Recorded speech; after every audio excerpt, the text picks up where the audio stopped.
민수기에서 14장 20절에서 25절까지 이스라엘 백성들이 애굽 땅에서 400년 동안 노예살이를 했습니다. 그러니까 10대에 걸쳐서 13대가 종살이를 한 것입니다. 그런데 하나님께서 이스라엘 백성들을 애굽에서 구원해내십니다.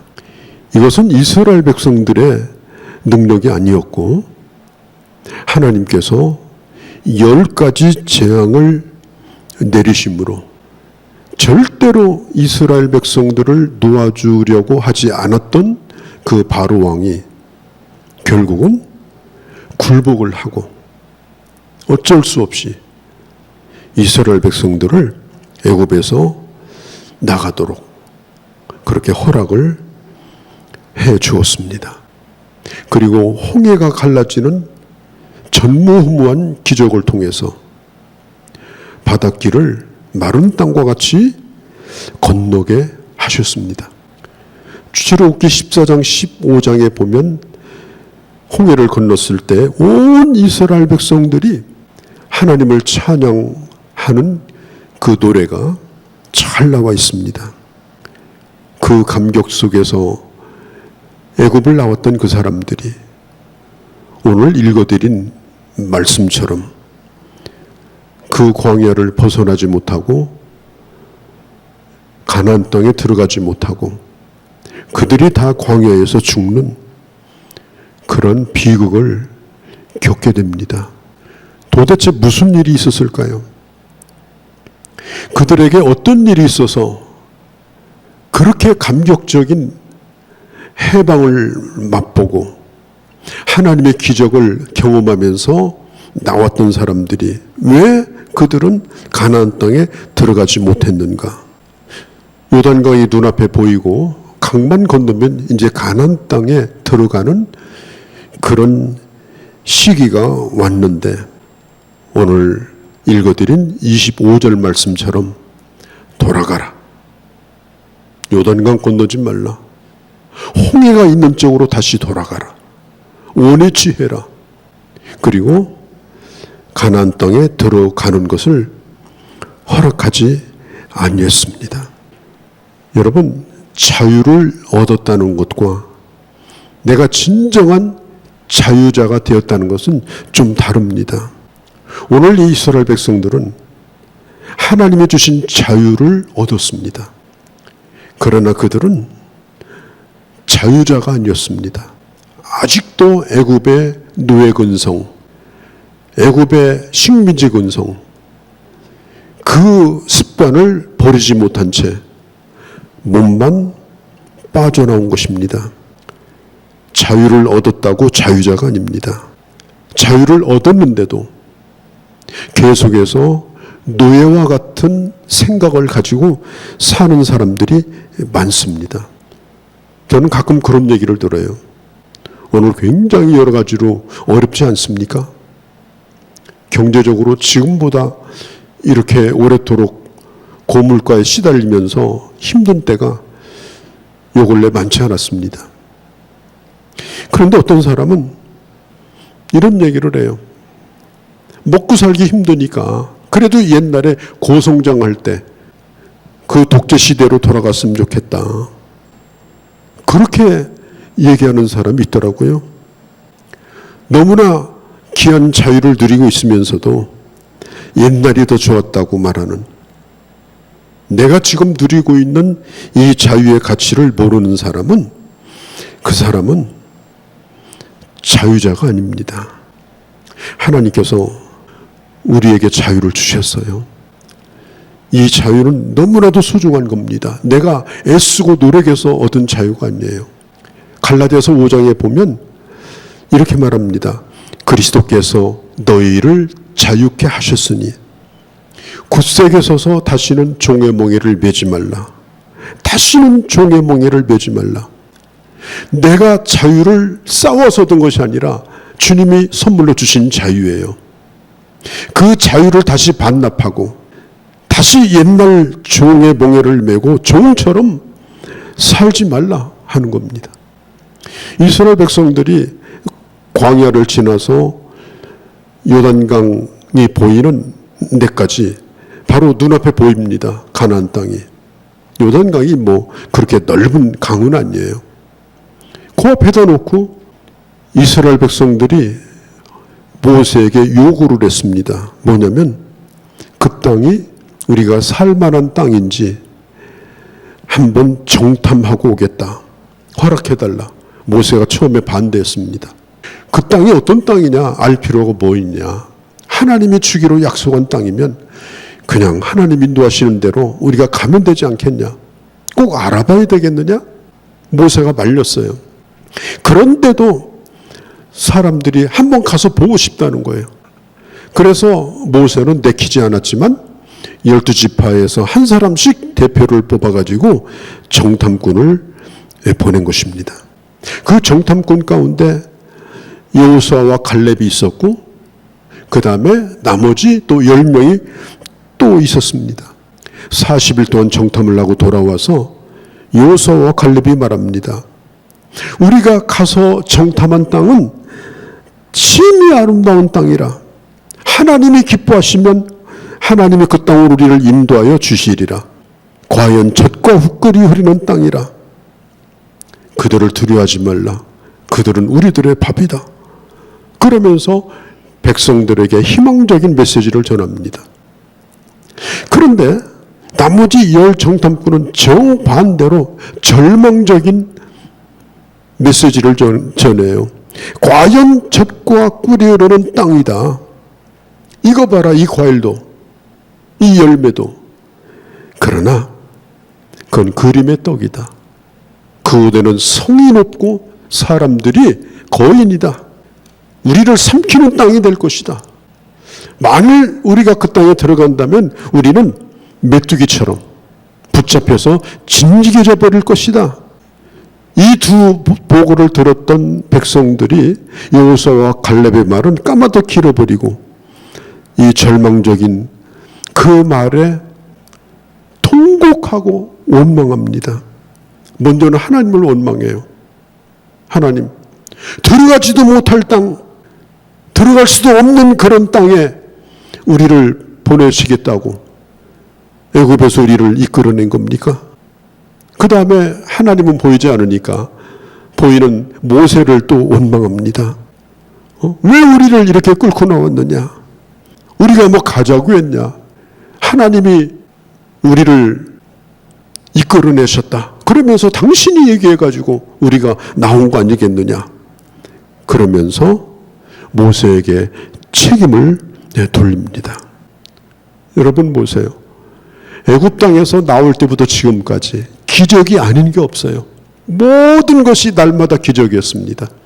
애굽에서 나올 때뿐 아니라 홍해뿐 아니라 날마다 하나님의 임재 속에서 살았습니다. 그런데 지금 뭐라고 말하는가 하면 돌아가자는 거예요. 돌아가자. 여러분, 우리가 결혼 생활을 이렇게 하고 나서 가끔 보면 그 책임을 배우자에게 돌리는 사람이 있어요. 내가 옛날에 괜찮은 사람인데 내가 저 사람 만나서 이렇게 형편없이 됐다고. 여러분 기억하세요? 원망하는 사람은 자유자가 아닙니다. 원망하는 사람은 자유를 반납하고 노예로 사는 겁니다. 가정생활도 남편의 노예가 되고 아내의 노예가 되고 그리고 서로 원망하는 거예요. 참 자유자는 뭡니까? 내가 책임을 지는 겁니다. 책임지고 결혼하고 책임지고 애를 낳고 책임지고 아이들 가르치고 누구를 원망할 게 없습니다. 그걸 내 책임으로 여깁니다. 여러분, 자유라는 것은 자유를 위한 자유가 아니에요. 자유를 위한 자유라는 건 그건 방탕입니다. 자유 자체가 목적이 아닙니다.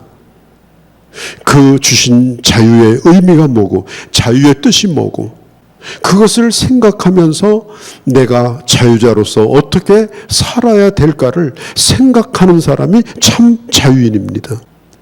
오늘 우리는 3.1절 105주년을 맞고 있습니다.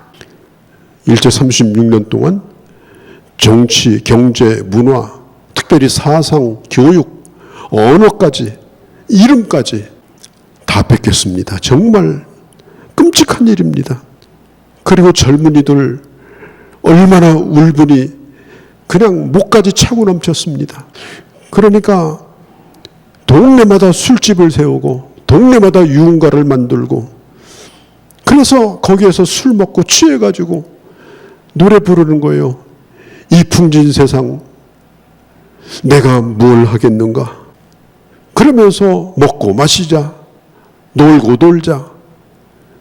세상에 대해서 절망하고 그리고 세상을 탄식하면서 술독에 빠져 살았습니다. 매일 싸웁니다. 그리고 신세한탄합니다. 그리고 법 어기는 것이 애국자입니다. 그냥 엇갈린 길로 가는 게 애국자입니다. 그러니까 사람들이 식민지 시대 다 정상이 아니에요. 기준도 없고. 그러면서 해방된 지가 지금 꽤 오래 됐는데 아직도 식민지 근성이 지금도 남아있어요. 여러분 3.1 운동이 자기 자유를 위해서 일어난 운동이 아닙니다. 누군가의 자유를 위해서, 내 후대의 자유를 위해서 오늘 내가 그 멍에를 메고 위험을 무릅쓰고 일어난 운동이 바로 이 3.1 운동이에요. 자유에는 희생이 따르고 자유에는 책임이 따르는 겁니다. 그리고 자유는 누가 억지로 자유하라고 주는 것이 아니고 그 자유를 내가 선택하는 것입니다. 죽지 못해서 하는 것은 노예입니다. 종입니다. 여러분 왜 우리가 공산주의를 싫어해요? 공산주의는 자유가 없어요. 거주의 자유도 없습니다. 이사 함부로 못합니다. 여행의 자유도 없습니다. 자기 재산권을 가지고 할 수 있는 그런 경제적 자유도 없습니다. 제일 끔찍한 것이 뭐냐? 신앙의 자유가 없습니다. 우리나라의 예루살렘을 평양이라고 불렀습니다. 해방 전에 한국의 예루살렘은 평양이었습니다. 1900년대가 열리면서 이 땅에 부흥의 불이 붙은 곳이 바로 거기가 평양이었습니다. 온 땅에서 가장 큰 교회들이 평양에 있었습니다. 그런데 지금 평양이 어떻게 됐어요? 교회가 있습니까? 교회 없어요. 공산당들이 선전으로 세워놓은 가짜 교회가 하나 있습니다. 만일 우리가 북쪽에서 태어났다면 우리가 자유롭게 예배를 드릴 수 있겠습니까? 예배 한번 드리는 것도 목숨 걸고 드려야 됩니다. 절대 권력인 그 권력자의 모든 지금 북한 주민들이 다 노예살이를 하고 있습니다. 하라는 대로 하지 않으면 다 그 땅에서 살 수가 없습니다. 주는 대로 먹어야 됩니다. 배고파도 줄 수가 없습니다. 그래서 자유가 소중한 겁니다. 우리가 이 대한민국 땅에 살고 있고 그리고 신앙의 자유를 우리가 누리고 먹고 싶을 때 먹고 가고 싶을 때 가고 내가 직업 선택도 내 마음대로 하고 신분의 차이도 없고 여러분 우리나라가 해방되고 나서 6.25가 터지기 전까지 5년 동안 제일 심각한 것이 뭐냐면 좌우 논쟁이었어요. 좌우 논쟁. 민주주의를 신봉하는 사람과 공산주의를 신봉하는. 그래서 6.25 나기 전에 이 남한 땅에 빨치산 또 각곳에서 반란이 일어났습니다. 그때는 국민들이 민주주의가 뭔지도 몰랐어요. 공산주의가 뭔지도 몰랐어요. 그런데 이 남한 땅도 조사를 해보면 공산주의를 하면 좋겠다는 것이 70% 이상 여론조사가 나왔습니다. 사상적으로 분별력이 없는 거예요. 아무것도 몰랐어요. 어떤 사상이 옳은지 어떤 것이 미래가 있는지 몰랐어요. 그런 분별력이 없는 가운데 1950년에 북한이 쳐들어 내려왔습니다. 집어먹혔으면 그냥 자동으로 공산주의 국가가 됩니다. 말 필요가 없어요. 3일 만에 서울이 함락됐습니다. 단 3일 만에. 6월 25일 날 전쟁이 터졌는데 이 대전도요.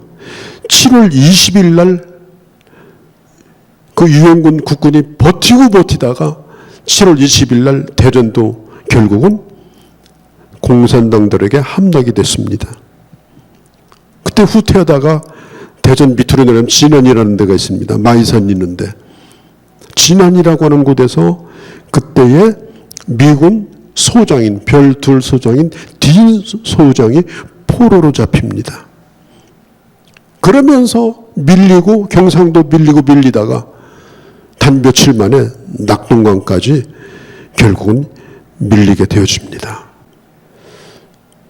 만일 하나님 돕지 않았다면 우리는 이렇게 자유로운 나라에서 살 수가 없습니다. 하나님이 주신 자유입니다. 2차 세계대전이 끝나고 나서 우리나라와 같이 이렇게 분단된 상태에서 자원도 없고 뻗어 나갈 곳도 없어요. 사면이 바다니까. 그냥 외로운 섬이에요. 어디 붙어 있는지 나라도 모르던 그런 나라였습니다. 그런데 2차 세계대전 전후에 유일하게 그 전후 모든 걸 극복하고 그 다음에 전쟁도 한번 치르고 6.25라고는 전쟁을 치르고 세계 10위권으로 경제대국이 된 나라는요, 지구상에 대한민국 하나밖에 없습니다. 여러분, 대한민국은 대단한 나라입니다. 하나님이 축복하지 않았으면 우리가 이런 체제 안에서 이런 자유를 누리며 이런 경제적인 풍요를 누리며 우리는 살 수가 없는 사람들이에요. 하나님이 주신 자유입니다. 저는 1980년대 세대입니다. 제가 78년도에 학교 복학해가지고 기숙사 생활을 했는데 80년 봄이 왔습니다. 정말 서울의 봄이 왔어요. 난 자유가 온 줄 알았습니다. 그런데 끔찍한 일들이 그때 벌어졌습니다. 저는 그때 나이가 젊을 때니까 절망하고 또 절망하고 시청 앞에 미도파 신세계 그쪽을 달리면서 데모하는 사람 틈에 묻혀가지고 울분을 터뜨렸던 그런 시간이 있었습니다. 그런 때를 바라보면 지금 이 누리고 있는 자유는 정말 꿈과 같습니다. 하나님께서 대한민국을 이렇게 사랑하시고 세계에서 가장 위험한 나라인데 그러나 하나님의 전쟁을 막아주시고 오늘 여기까지 이르게 된 것, 이걸 무엇으로 해석합니까? 하나님의 은혜입니다. 하나님 주신 자유입니다. 어렵다고 그래서 옛날로 돌아가자. 옛날이 무슨 옛날인지 여러분 아세요? 20년, 30년 전, 40년, 50년 전 옛날이 언제인지 아세요? 우리나라 1970년대 초가 겨우 북한보다도 조금 잘 사는 나라 그래프가 그때 바꿔지는 때였습니다. 북한보다 잘 살던 때가 1970년대 초예요. 북한을 넘어선 때가. 그 전까지는 북한이 훨씬 잘 살았습니다.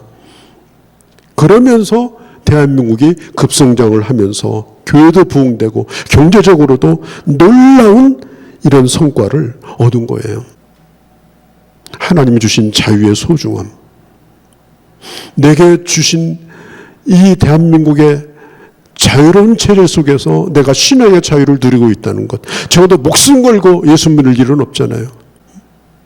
누가 교회 나가지 말라고 할 사람이 없잖아요. 이거 한 가지만 가지고도 우리는 하나님 앞에 감사해야 됩니다. 그런데요, 해방된 지가 몇 년입니까? 아직도 노예 근성이 남아있어요. 정신적으로는 이스라엘 백성처럼 노예 생활을 하는 사람이 있습니다. 여러분, 자유라고 하는 것은 진정으로 내가 해야 될 책임을 다하는 게 자유입니다. 진정으로 내가 하지 말아야 될 일을 하지 않는 게 자유입니다. 하고 싶은 대로 자는 건 자유가 아니에요. 아브라함 링컨 대통령의 한 유명한 말이 있습니다. 노예와 자유인은 공존할 수 없다. 링컨 대통령이 한참 남북전쟁을 치렀습니다. 그 미국의 남북전쟁은 어마어마한 전쟁이었습니다. 남부 쪽은 노예제도를, 그 다음에 북쪽은 노예제도 폐지를 가지고 전쟁이 난 거예요. 어마어마한 사람들이 죽어나갔습니다. 그때에 링컨이 데리고 있는 그 장관들, 그 사람들이 어느 날 다 몰려왔습니다. 백악관에. 링컨에게 협박합니다. 이 노예 해방 전쟁을 계속한다면 우리는 이 자리 다 내려놓겠다. 이 전쟁 그만 끝내십시오. 어떻게 노예를 없앱니까? 피를 그만 흘리십시오. 그 얘기를 들은 링컨은 시간을 조금만 달라고 부탁했습니다. 그리고 하나님 앞에 밤새워 기도합니다. 하나님, 어떻게 하면 좋겠습니까? 어떤 결정을 내리면 좋겠습니까? 바른 길이 뭡니까? 그는 밤새도록 기도를 하고 나서 그 장관들을 다 다시 불러들였습니다. 그리고 그가 이런 얘기를 했습니다. 자유와 노예는 공존할 수 없다. 우리가 진정으로 자유를 누린다면 내가 노예를 부리는 자유까지는 아니다. 그 어떤 사람이라도 이 나라에서는 자유자만 살 수 있는 것이다. 그 얘기를 듣고 그 밀어붙였던 그들이 다 고개를 숙였다고 합니다. 자유와 노예는 공존할 수 없다. 우리도 마찬가지예요. 우리는 자유자로 지금 살고 있습니다. 그러면서도 우리 안에 노예 근성이 있습니다. 하지 않아야 될 일을 하고 마시지 말아야 될 것을 마시고 그리고 이리저리 끌려다닙니다. 자유자인데 노예가 존재하는 겁니다. 여러분, 정말 여러분은 자유를 누리고 계십니까? 자유자의 길을 걸어가고 계십니까? 아니면 아직도 노예 상태에서 뭔가에 매여서 끌려가고 있는 것은 아닙니까? 이스라엘 백성들이 모세를 죽이려고 합니다. 모세를 죽이고 애굽으로 돌아가자고 말합니다. 여러분 가만히 생각해 보세요. 모세가 이스라엘 백성들을 강제로 끌고 나온 게 아니에요. 다 자기 발로 나오고 자기가 결정한 거예요. 본인들이 결정해 놓고 그리고 그것이 힘들다고 지금 돌아가는 거예요. 모세에게 말합니다. 아니 공동묘지가 없어서 이 광야로 우리를 끌어냈느냐. 자기가 스스로 선택한 자유인데 지금 누구를 원망하는 겁니까? 여러분, 원망하는 사람은 자유자가 아니에요. 우리가 결혼한 것도 내가 어떤 일을 하는 것도 모든 결정들이 누가 시켜서 한 게 아니잖아요. 내가 생각하고 기도하고 결정한 거 아니에요? 그런데 내가 그렇게 결정한 일에 대하여 누구를 원망할 필요가 없는 거예요. 내가 결정하고 자유롭게 정한 일에 대해서는 내가 책임을 져야 되는 겁니다. 그래 부지런히 가정생활도 해야 되는 거고 자식도 잘 교육해야 되는 거고 또 가족들을 부양하는 일도 해야 되고 그게 바로 내가 결정한 자유를 지키면서 하는 거예요. 그렇게 하지 않고 주는 것만 받아 먹자 노예처럼 옛날에 노예는 주는 것만 받아 먹었어요. 그리고 가마솥에다 고기 끓이다가 주인 몰래 그것도 주인 몰래 고기 몇 점 건져가지고 주워 먹는 그런 생활이었어요. 그런데 그들이 뭐라고 얘기합니까? 그때가 좋았다는 거예요. 고기 까마귀 떼서 고기 건져 먹던 때가. 오늘 내게 주신 자유를 지키는 것이 힘들고 자유자의 길을 걸어가는 것이 어렵다고 해서 어떻게 옛날로 돌아가자고 말합니까? 우리 예수 믿는 사람은 참 자유자입니다. 그런데 우리가 신앙생활을 하는 것이 그렇게 쉽지 않습니다. 그렇다고 해서 우리가 옛날로 돌아가느냐? 그렇지 않습니다. 결혼도요. 여러분 가만히 생각해 봐요. 결혼이 여러분을 자유케 하는 겁니까? 속박하는 겁니까? 속박하는 거라고 생각하면 처음부터 결혼을 하지 말았어야 됩니다. 결혼은 자유를 주는 것이지 누구를 속박하는 게 아닙니다.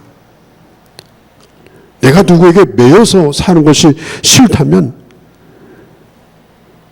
그것은 결혼을 잘못한 거예요.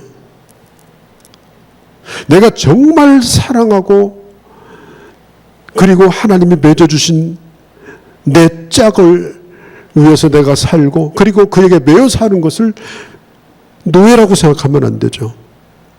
사랑하는 자에게 매여 사는 것이 노예 생활입니까? 요즘 아이들 잘 안 낳아요. 왜냐하면 애들 기르기 어렵다는 거예요. 그 여러분 보세요. 아이를 낳지 않으면 나중에 나이 먹으면 아무 할 일이 없어. 그래도 나이 먹어가지고 엄마 아빠 우리 애기 좀 봐주세요. 이게 축복이지. 나이 먹어가는데 아무도 없어. 그게 여러분 행복한 겁니까? 가정을 이루든지 어느 공동체에 속해 있든지 결국은 매이는 겁니다. 참 자유자는 자유가 얼마나 소중한가 하는 것을 아는 사람만이 자유자입니다. 제가 어느 글에서 읽었는데 미국의 오클라호마 대학에서 연구를 했어요. 특별히 이 영장류, 오랑우탄이나 이 침팬지나 이런 것이 어느 정도까지 훈련이 될 수 있냐. 그래가지고 15살 된 침팬지에게 단어를 가르쳤어요. 140개를 가르쳤습니다. 언어로는 말을 못하니까 그 자기가 알고 있는 단어를 수와 손으로 표현하는 것까지 가르쳤어요. 그렇게 가르치고 이제 의사 표현을 하도록 이렇게 유도를 했습니다. 그런데 이 침팬지가 사람에게 언어를 배워가지고 수화로 제일 처음 표현한다는 건 뭔지 아십니까? Let me out. 제발 나를 도와주세요. 제발 나를 도와주세요. 여러분 강아지 기르시죠? 뭐 명절 때라고 색동옷도 입히더라고요. 뭐 머리빗 껴주고 제일 행복한 게 시골에서 마음껏 돌아다니는 똥개입니다. 왜? 자유가 있잖아요. 살아있는 존재는 그 어떤 것이든지 자유를 원해요. 여러분 오늘 내가 아무리 힘들고 어려워도 내가 대한민국에서 살고 있다는 것, 자유민주주의 체계 속에서 오늘 거주와 경제행위와 내 개인적인 삶에 대한 자유를 보장받고 살고 있다는 것, 이거 한 가지만 가지고도 우리는 감사해야 됩니다. 힘들고 어려워도 주어진 자유를 지켜 나가야 되는 것입니다. 우리가 예배 드리는 것도 마찬가지예요. 하나님의 진노가 무서워가지고 예배당에 나온 사람 참 그걸 어떻게 해야 됩니까? 또 하나님 앞에 나오자마자 하나님 나 좀 섭섭한데요. 이번은 꼭 이런 복을 주세요. 그냥 예배당 나올 때마다 복 타령하는 거 자유자 아닙니다.